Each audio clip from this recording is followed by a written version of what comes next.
सुप्रभात बच्चों, मैं पीयूष शर्मा। आशा करता हूँ आप सभी कुशल मंगल होंगे, स्वस्थ होंगे। आज की क्लास में हम बात करेंगे एनसीईआरटी क्लास 9th, सब्जेक्ट है हमारा साइंस। और आज हम बात करेंगे बायोलॉजी का चैप्टर 2, जिसका नाम है ऊतक, जिसको हम क्या बोलते हैं, टिश्यू बोलते हैं। तो जब टिश्यू की बात आती है तो जो मैंने आपको पहला लेसन पढ़ाया था सेल्स के बारे में, क्या मतलब कोशिका के बारे में, जिसका लेसन का नाम क्या था, लेसन का फंडामेंटल यूनिट ऑफ लाइफ, मतलब जीवन की मौलिक इकाई। लेकिन अब यहाँ पे बात करेंगे हम टिश्यू के बारे में। ऊतक क्या होता है? ऊतक होता है बच्चों ग्रुप ऑफ सेल, मतलब कोशिकाओं का समूह। और कोशिकाओं के समूह को ही हम क्या बोलते हैं? टिश्यू बोलते हैं, मतलब ऊतक बोलते हैं। और ये क्या करते हैं? ये हमारी बॉडी में एक पर्टिकुलर तरीके से एक समान कार्य करते हैं। और जो टिश्यूज़ होते हैं बच्चों, वो 2 टाइप्स के होते हैं, एक एनिमल टिश्यू और एक प्लांट टिश्यू, मतलब एक जंतु ऊतक और एक पादप ऊतक, मतलब पेड़ पौधों में पाए जाने वाले ऊतक। तो आज की क्लास में हम बात करेंगे एनिमल टिश्यू के बारे में, मतलब जीव जंतुओं में पाए जाने वाले ऊतक के बारे में। तो लेसन का नाम बच्चों ने लिखा हुआ है टिश्यू, इसको हम ऊतक बोलते हैं। और आज की क्लास में हम बात करेंगे एनिमल टिश्यू।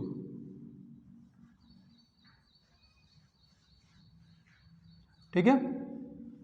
अब ये जो एनिमल टिश्यू हैं ये कितने टाइप्स के होते हैं? ये एनिमल टिश्यूज हमारे 4 टाइप्स के होते हैं। कैसे? नंबर 1 एपिथेलियम, कनेक्टिव टिश्यू, और आपके मसल टिश्यू और नर्वस टिश्यू। तो सबसे पहले जो हम बात करेंगे वो बात करेंगे हम एपिथेलियम टिश्यू की।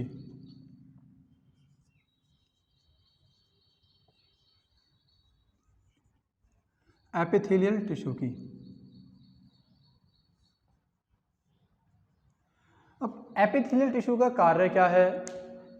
ये हमारी बॉडी में जो ऑर्गन है, जो अंग हैं, कहाँ कहाँ उपस्थित है, इसकी बात हम करेंगे। तो बच्चों जो एपिथेलियम टिश्यू है, जो एपिथेलियल टिश्यू है हमारा, ये सबसे पहले ये जो बहुत छोटी छोटी कोशिकाओं से मिलकर बना होता है, सेल से मिलकर बना होता है, चाहे एपिथेलियल टिश्यू हो या हमारा कनेक्टिव टिश्यू हो या हमारा नर्वस टिश्यू हो या हमारा मस्कुलर टिश्यू हो। तो इसके जो सेल्स होते हैं, एपिथेलियल टिश्यू के जो सेल्स होते हैं, वो ज़्यादा और बहुत ही अधिक क्लोज्ड पैक होते हैं। कैसे होते हैं इसके सेल? बहुत अधिक क्लोज्ड पैक होते हैं। इसके जो सेल्स होते हैं, इसके सेल्स बहुत अधिक क्लोज्ड पैक होते हैं। क्लोज्ड पैक का मतलब है कि एक तरीके से, इस तरीके से बहुत आपस में एक दूसरे के साथ बहुत अच्छी तरीके से जुड़े हुए होते हैं, जिसको हम बोलते हैं क्लोज्ड पैक होते हैं।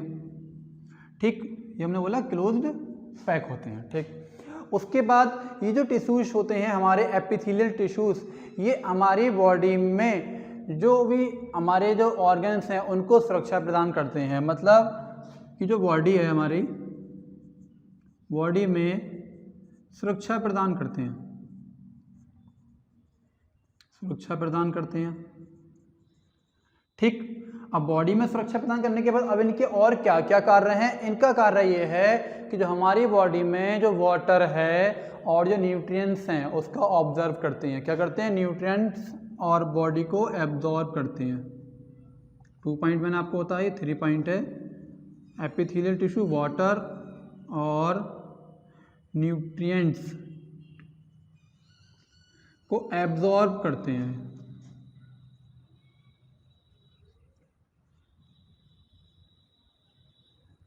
क्या करते हैं? इसको एब्जॉर्ब करते हैं। किसको? वाटर को और न्यूट्रिएंट्स को एब्जॉर्ब करते हैं। और जो वेस्ट मटेरियल है हमारी बॉडी में, जो हमारी बॉडी में मेटाबॉलिक वेस्ट होते हैं, उनको हमारी बॉडी से बाहर निकालने का कार्य करते हैं। क्या? जो वेस्ट मटेरियल हैं, जो वेस्ट मटेरियल हैं उनको बॉडी से क्या कर देते हैं? एग्जिट, मतलब बाहर निकाल देते हैं। ठीक, अब यहाँ पे जो वेस्ट मटेरियल है वो क्या हो सकता है बच्चों? वो हो सकता है स्वेट। स्वेट का मतलब पसीना, और यूरिन। ठीक है, जो मैंने आपको ये आप पढ़ोगे 9th स्टैंडर्ड का क्लास है, ये आप पढ़ोगे 10th स्टैंडर्ड में एक्सक्रीटरी सिस्टम में। कौन सा वेस्ट पढ़ोगे? यूरिन। और यहाँ पे आपके लिए जो वेस्ट मटेरियल आएगा वही मैं उसका नाम बताऊँगा आपको, जो मैंने बोला आपका स्वेट मतलब पसीना। तो आप इतना तो समझ गए होंगे कि अभी तो मैंने इसके कार्य बता रहा हूँ, लेकिन यहाँ पे एक छोटी सी चीज़ आ गई कि इसकी स्थिति, ये एपिथेलियल टिश्यू जो होता है वो कहाँ होता है? ये हमारी स्किन में होता है।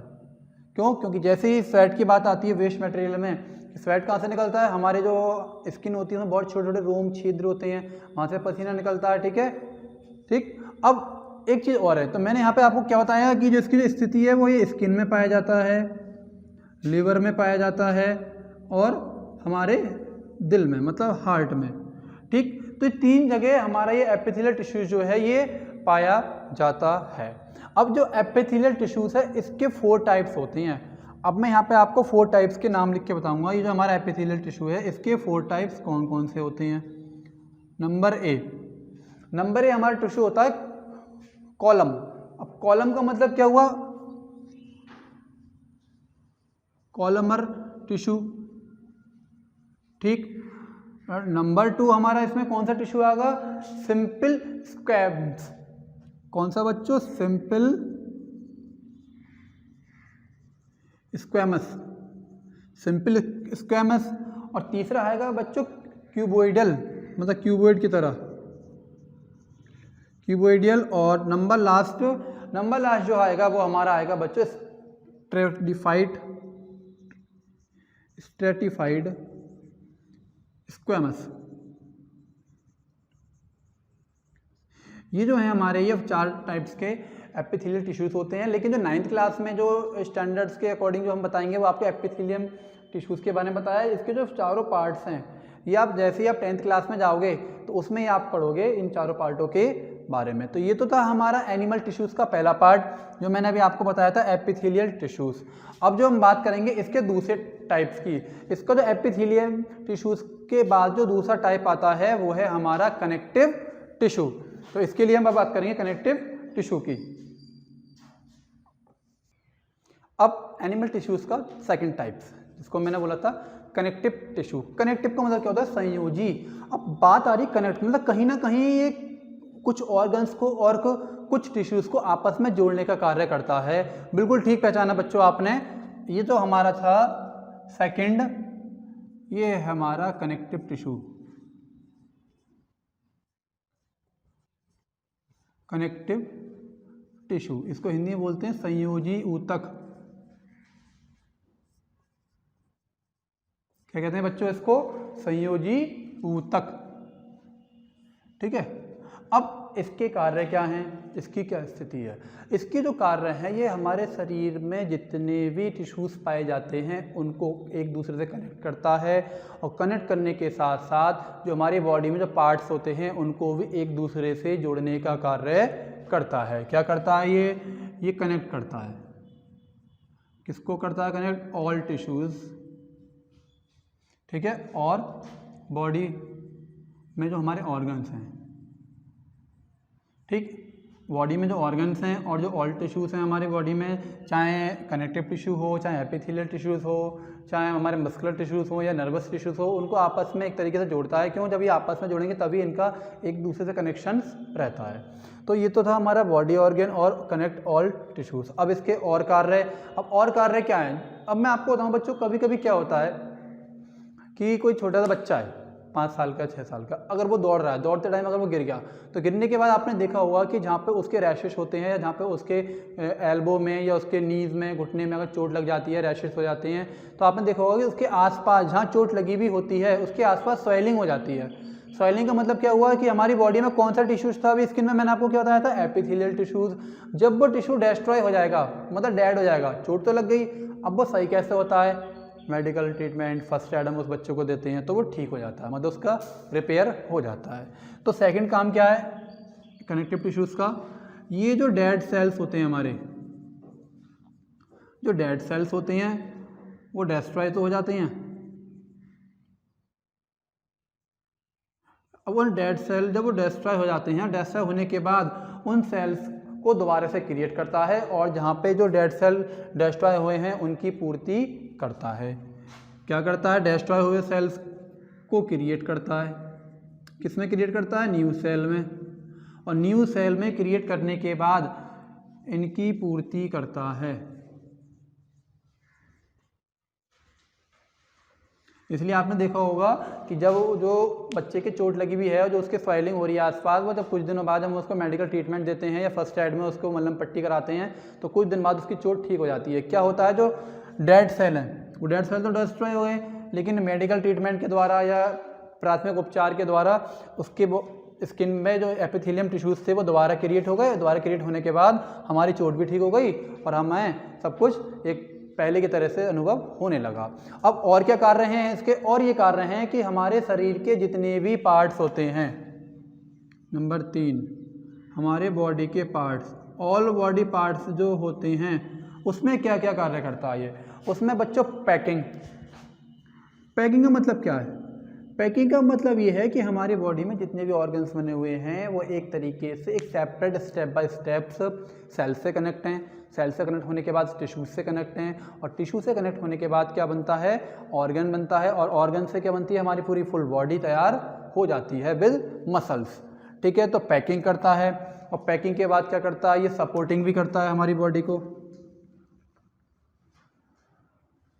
सपोर्टिंग करता है और सपोर्टिंग के साथ एक चीज़ और करता है, बाइंडिंग करता है। क्या करता है बच्चों? ये बाइंडिंग भी करता है। तो ये तो है इसका कार्य। अब कार्य में मैंने आपको क्या क्या बताया था कनेक्टिव टिश्यू के कार्य में? ये हमारी बॉडी के ऑल टिश्यूज़ को कनेक्ट करता है और ऑल बॉडी में जो हमारे ऑर्गन्स हैं, लीवर है, हार्ट है, इसमें जो भी वीन्स और कैटिपुलर्स हैं, ठीक है, उनको क्या करता है? आपस में कनेक्ट करता है। कनेक्ट करने के बाद मैंने दूसरा इसका कार्य बताया था, जो हमारी बॉडी में डेड सेल होते हैं, जो डिस्ट्रॉय हो जाते हैं, उनको न्यू सेल में क्रिएट करता है, मतलब नए सेल का निर्माण करता है और डेड सेल की क्या करता है? पूर्ति करता है। ठीक है, इसके बाद हमारी जो बॉडी में जो ऑल पार्ट्स हैं उनको पैकिंग, सपोर्टिंग देता है और बाइंडिंग करता है, मतलब आपस में एक दूसरे को जोड़ता भी है, उनकी बॉन्डिंग भी क्रिएट करता है। तो कनेक्टिव टिश्यू, अब इसके टाइप्स, तो नंबर 1 जो टाइप्स है इसका कनेक्टिव टिश्यू का, इसके भी बच्चों 4 टाइप हैं, ABCD। अब इसका जो फर्स्ट टाइप है वो है ब्लड। क्या है बच्चों? ब्लड। ठीक, इसका सेकंड टाइप है बोन्स, हमारी हड्डियां। बोन्स के बाद आता है कार्टिलेज।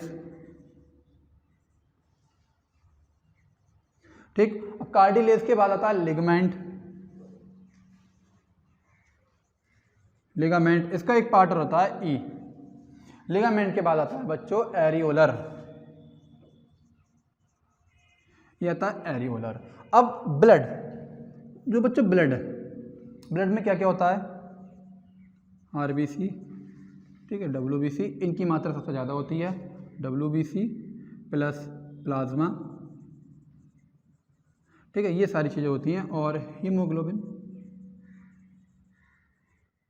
ग्लोबिन। ठीक है, अब ब्लड का क्या कार्य होता है? ब्लड का कार्य ये होता है कि अपने साथ ऑक्सीजन को मिक्सअप करके और जो भी हम भोजन ग्रहण करते हैं उसका ऑक्सीडेशन करता है, और ऑक्सीडेशन होने में क्या होता है? हमारे भोजन का एक तरीके से पचना, मतलब जो डाइजेस्टिव सिस्टम्स है वो कंप्लीट होता है।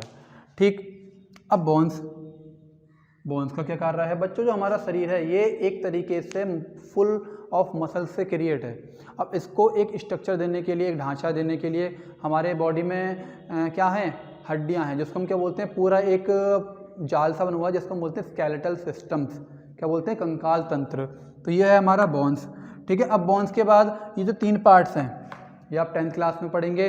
अब अभी जो मैंने आपको बताया ये था इसका जो एनिमल टिश्यूज़ था उसका, ये था आपका सेकंड पार्ट कनेक्टिव टिश्यूज़। अब जो इसका थर्ड पार्ट है मस्कुलर टिश्यूज़। अब हम देखेंगे कि जो मस्कुलर टिश्यूज़ है इसके बारे में हम बात करेंगे। मस्कुलर टिश्यू जो होता है आपको पता होगा कि मस्कुलर मतलब हमारी जो मांस। अब एनिमल टिश्यूज़ का हमारा तीसरा प्रकार, जिसका नाम मैंने अभी आपको क्या बोला था? Muscle tissue. हम इसको मस्कुलर टिश्यू भी बोल सकते हैं, मतलब पेशीय ऊतक। अब सिंपल सी चीज़ में अगर आपको बताऊं, ये जो पेशीय ऊतक है, आपने देखा है कि जो लोग आजकल के मॉडर्न टाइम में जिम्स जाते हैं, अपनी बॉडी को, मसल्स को एक अच्छी तरीके से क्रिएट करते हैं, तो जो उनकी मांसपेशियां हैं उन मांसपेशियों के अंदर जो संकुचन होता है तो वो मस्कुलर टिश्यू पेशीय ऊतक के कारण ही होता है। संकुचन मतलब क्या? मांसपेशियों का सिकुड़ना और फैलना है। ठीक है, इस प्रकार से, क्योंकि आपने देखा होगा जब वो एक्सरसाइज करते हैं या जब हमारी बॉडी मूवमेंट करती है तो मूवमेंट जो कर रही है वो किस कारण कर रही है? मूवमेंट भी जो कर रही है बच्चों वो मस्कुलर टिश्यूज जो पेशीय ऊतक के कारण ही कर रही है। तो इसका सबसे पहले कार्य क्या हुआ? मस्कुलर टिश्यूज का सबसे पहले इसका कार्य हुआ जो हमारी बॉडी में जो मूवमेंट होता है वो इसके लिए रेस्पॉन्सिबल है। हम लिख सकते हैं ये हमारी बॉडी में ये हमारी बॉडी में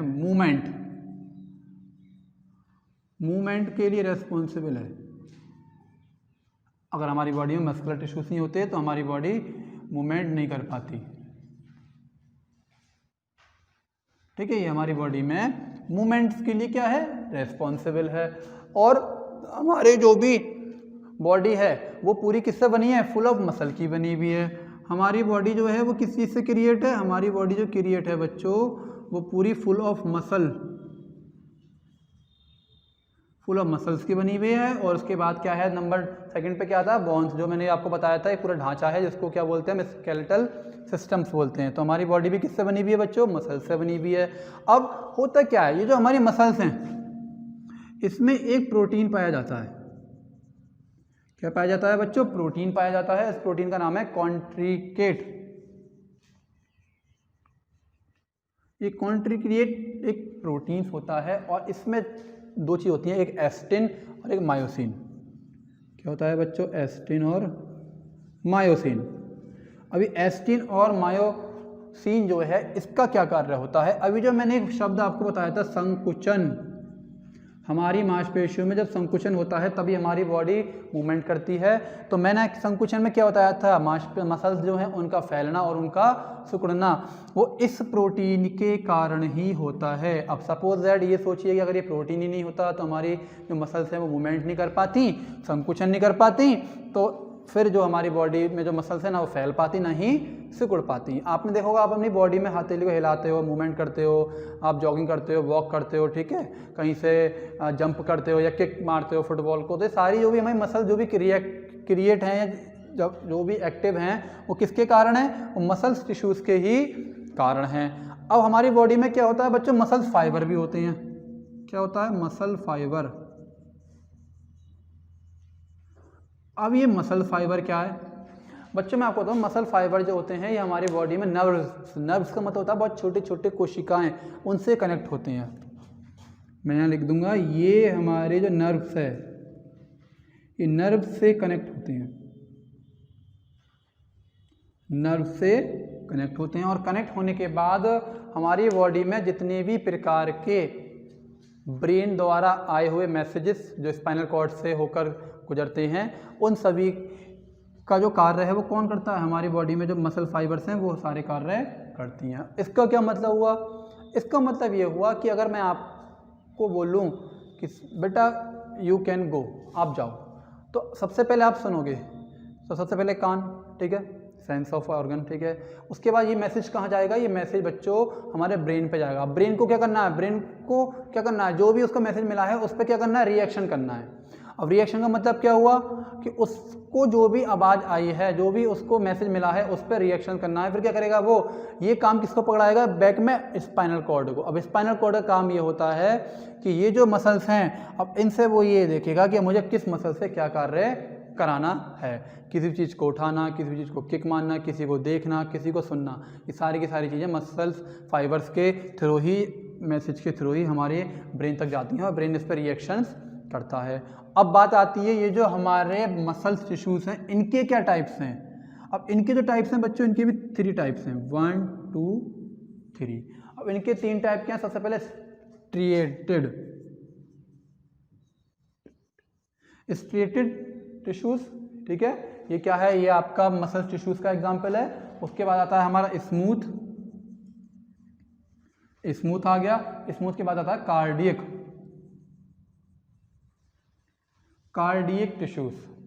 अब कार्डियक का मतलब मैं आपको बताऊं बच्चों, ये नाम आपने सुना होगा, आप हृदय रोग विशेषज्ञ डॉक्टर के बारे में जानते होंगे, या फिर ये कह सकते हैं कि वो स्पेशलिस्ट जो हार्ट स्पेशलिस्ट होते हैं उनको कार्डियोलॉजिस्ट भी कहते हैं, ठीक है। जैसे हम बोलते हैं बच्चों जो दिमाग के डॉक्टर होते हैं, या फिर जो एक तरीके से मैं आपको बोलूँ जो न्यूरो डॉक्टर्स होते हैं, मतलब क्या, न्यूरोलॉजिस्ट जो दिमाग की तैयारी करते हैं, जो दिमाग के डॉक्टर होते हैं उनके हम बोलते हैं न्यूरोलॉजिस्ट। और इसी प्रकार से ये जो नाम आया है कार्डिक, और ये कार्डिक मसल जो होती हैं पता है कहाँ होती हैं, ये हमारे बच्चों हार्ट में होती हैं, ठीक है। इसलिए जो भी डॉक्टर हार्ट से संबंधित स्पेशलिस्ट होते हैं या हृदय रोग विशेषज्ञ होते हैं उनको हम क्या बोलते हैं, कार्डियोलॉजिस्ट, ठीक है। ऐसे जो नेत्र विशेषज्ञ होते हैं उनको हम बोलते हैं ऑप्थेल्मोलॉजिस्ट।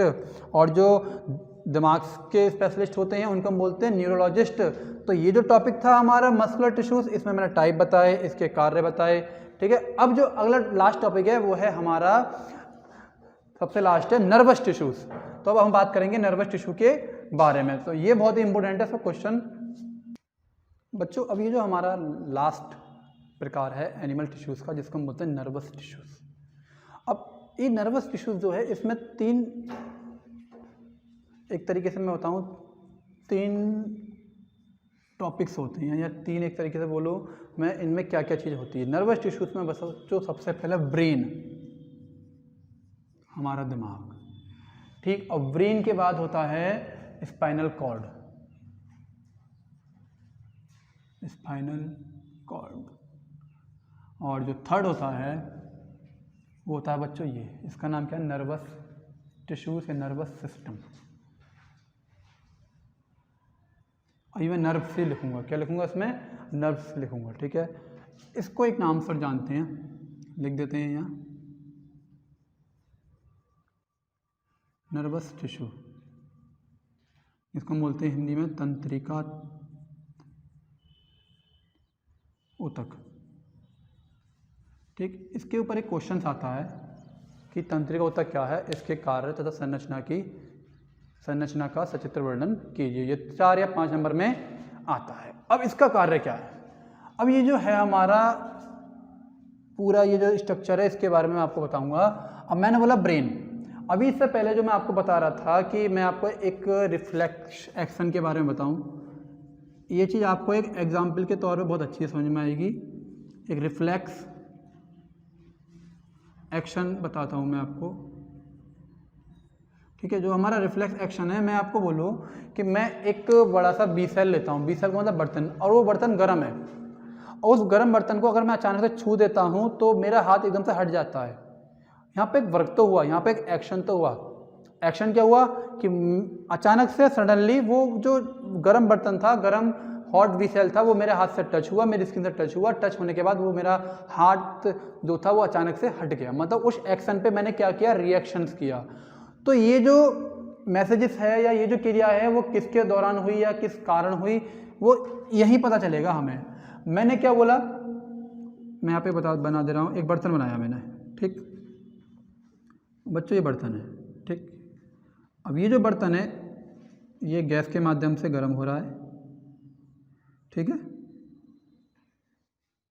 अब ये जब गर्म हो रहा है तो ऐसा हुआ, मेरा जो हाथ था, इधर मैं हाथ बना दे रहा हूँ अपना, ये जो मेरा हाथ है, अब ये जो मेरा हाथ था ये इस बर्तन से टच हुआ। अब टच होने के बाद मेरा हाथ एकदम से हट गया। अब हाथ हटने के बाद क्या हुआ कि ये जो एक्शन था, अब इसके रिएक्शन जो हुआ कैसे हुआ, तो बच्चों जैसे ही मेरा हाथ टच हुआ, हाथ टच होने के बाद मेरी बॉडी को पता लगा कि अरे ये चीज़ आपके लिए हार्मफुल है, आप हाथ हटाइएगा। हाथ हट गया। अब सबसे पहले मैसेज कहाँ जाता है, सबसे पहले मैसेज हमारे मस्कुलर से, मस्कुलर का मतलब है जो हमारे नर्व सेल्स होते हैं, हमारे हाथों में जो नर्व सेल्स होते हैं, इसको हम बोलते हैं कोशिका। क्या बोलते हैं बच्चों, कोशिका। इन कोशिका के थ्रू ये जो मैसेज था, ये मैसेज कहाँ पहुँचा बच्चों, हमारे ब्रेन पे पहुँचा। कहाँ पहुँचा, हमारे ब्रेन पे पहुँचा। और ब्रेन पे जब ये एसएमएस पहुँचा, संदेश पहुँचा, तो ब्रेन को क्या करना है, हाथ हटाना है। तो उसने क्या करा, उसने ये मैसेज किसको ट्रांसफ़र किया, वापस स्पाइनल कॉर्ड को। स्पाइनल कॉर्ड का स्ट्रक्चर कैसा होता है बच्चों, ये मैं आपको बना के दिखा दे रहा हूँ। इस टाइप का स्पाइनल कॉर्ड का स्ट्रक्चर होता है, ठीक है। और ये एच आकार का होता है, जिसको हम बोलते हैं मेरु रज्जु। हिंदी में क्या बोलते हैं इसको, मेरु रज्जु बोलते हैं, ठीक है। ये होता है हमारा स्पाइनल कॉर्ड। तो ये जो मैसेज था, हाथ हटाना है, अब तो ये मैसेज कहाँ गया, ब्रेन पे गया। और ब्रेन पे जाने का ब्रेन ने इस मैसेज को कहाँ ट्रांसफर करा, स्पाइनल कॉर्ड को करा। क्यों, क्योंकि अब स्पाइनल कॉर्ड का वर्क है कि इस मैसेज को दोबारा रिएक्ट करके, दोबारा रिएक्शन करके ये जो हाथ है ये हमें इन कोशिकाओं के द्वारा ही इस बर्तन से हटाना है। अब इस चीज़ को समझाने के लिए मुझे यहाँ 2-3 मिनट लग गए, लेकिन ये जो काम होता है बहुत ही कुछ पल सेकंड में होता है। आप देखना, कभी आप प्रेस कर रहे हो, प्रेस करते करते अगर आपका हाथ हल्के टच हो गया तो एकदम से हट जाता है, ठीक है। इसको हम बोलते हैं एक तरीके से प्रतिवर्ती क्रिया भी बोलते हैं कि एक्शन पे हमें क्या करना है, रिएक्शंस करना है। तो ये जो है, ये जो संदेश था पूरा, ये कोशिका के द्वारा स्पाइनल ब्रेन में गया, मस्तिष्क में जाने के मस्तिष्क ने क्या करा, इसको स्पाइनल कॉर्ड में ट्रांसफर करा, स्पाइनल कॉर्ड ने क्या करा, अब यही वर्क क्या किन से कराएगा, वो नर्वस सेल से, कोशिका से, और आपका हाथ एकदम तुरंत वहाँ से हट जाएगा। तो हमारे हाथों में, हमारे मसल्स के अंदर बहुत सारी, मैं आपको बताऊँ, अमाउंट ऑफ मिलियन में क्या होते हैं, तंत्रिका ऊतक होते हैं बच्चों। क्या होते हैं, तंत्रिका ऊतक होते हैं, ये कार्य करते हैं। अगर ये नहीं होते तो हमारा हाथ नहीं हट पाता, और ना ही जो हमारे एपिथेलियम टिश्यूज़ हैं वो इस मैसेज को हमारे ब्रेन तक पहुंचा पाते। अब देखते हैं इसका क्या कार्य है बच्चों। ये एक पेड़ की तरह होता है, ये इसके ब्रांचेस, ये इसका एक मेन पार्ट, ये इसका लॉन्ग टेल जिसको हम बोल सकते हैं ट्रंक, मतलब एक तरीके से तना, और ये इसके रूट्स। अब बात करते हैं है क्या ये एक्सन को हम बच्चों ट्रंक भी कहते हैं। तो इसमें ये जो चीज़ें हैं, ये इसके ब्रांचेस, इसको हम डेंड्राइट्स बोलते हैं या ब्रांच भी बोल सकते हैं,